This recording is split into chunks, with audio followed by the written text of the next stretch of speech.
Hundreds of Serbian protesters, mostly students, gathered in central Belgrade and blocked a key intersection in the capital to protest alleged electoral fraud. It marked the first planned day-long blockade since the December 17 parliamentary and local elections in which President Aleksandar Vučić's party said it secured a commanding victory. Opposition groups have contested the results. The main opposition coalition Serbia Against Violence alleged that ethnic Serbian voters from neighboring Bosnia had been allowed to cast ballots illegally in the capital. International observers also reported irregularities, while several Western nations voiced concern over the electoral process. The students, organized within the Borba Fight movement, are calling for the election results to be annulled and new votes held. Students, joined by other youngsters, erected tents and put sleeping bags at an improvised camp while some sat at the intersection close to government buildings.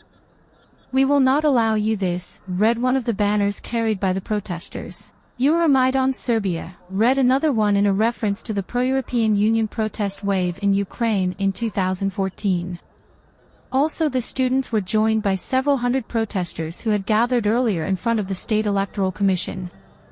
Once the blockade ends, the protesters plan to join another demonstration later in the day led by a group of intellectuals, artists, and celebrities who urged people to vote before the elections. Vučić's right-wing Serbian Progressive Party won roughly 46% of votes in the parliamentary elections, while the leading opposition coalition secured 23.5%, the official results show.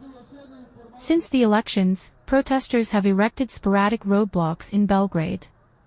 The protests culminated when demonstrators tried to storm Belgrade City Hall, with police pushing them back with pepper spray. Demonstrators, more than 30 of whom were detained, used flagpoles, rocks and eggs to break the windows of the capital's administrative building and tried to break in.